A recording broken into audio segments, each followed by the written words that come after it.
Okay, I'm here in the hotel with Rhonda and Rose and my dog Mage because he likes to come and visit Rose. This is their 5th day in the hotel, and I wanted to talk to them a little bit about how it feels to sleep in a bed. How long has it been since you slept in a real bed? 2.5 years. 2 years. 2 years. 3 years. So what did that feel like to you? Amazing. Except for when I was in the hospital. That was the only time. Yeah. Well, we've set up a GoFundMe page, and we're working really hard to try to find you a permanent living situation where you'll have your own bed. But I know it's also been kind of cold this week, and it's supposed to get a lot colder this weekend.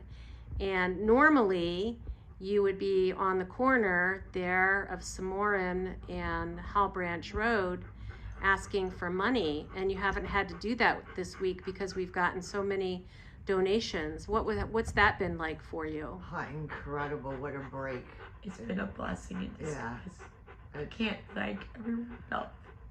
And especially with the weather the way it was, it would have been extremely miserable, but we would have had to do it anyway. Do you normally have to go out every day to ask for money? We don't go every day, only if we absolutely have to. If I have to get my leukemia medication, or I need a prescription, or we need money for extra food or anything that we need. And you also, I've explained to people that you're marginally housed, that you pay rent for a space in an apartment, but you don't have a bedroom. And No. Rose sleeps on the sofa and Rhonda sleeps on the floor. Right. But what are some of the other things that you have to pay for at that apartment? Electric, cable, and food. Yeah. And just your basic needs. So it's kind of never ending, right? Yes. Yeah. It's a vicious cycle. And you don't get rest. And there's no sleeping when you have 4 people in one apartment. And the man who owns the apartment, you mentioned to me that he tends to bring home some other homeless people, and sometimes they take your food and clothes. Yes. Yes. Every time except this time so far. She hasn't touched this woman that we know of. That we know of. We haven't been back.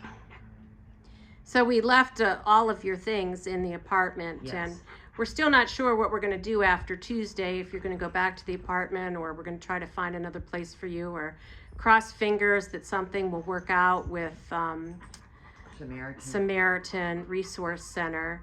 But in closing, what do you want to tell the people who've been thinking about you, who've been so generous with their donations?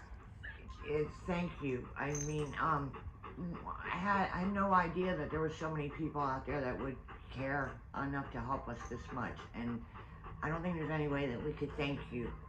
I can't thank everybody. This is not something that we were used to, being on the streets. So, I mean, I was out there, and then we got off the streets, and I was working.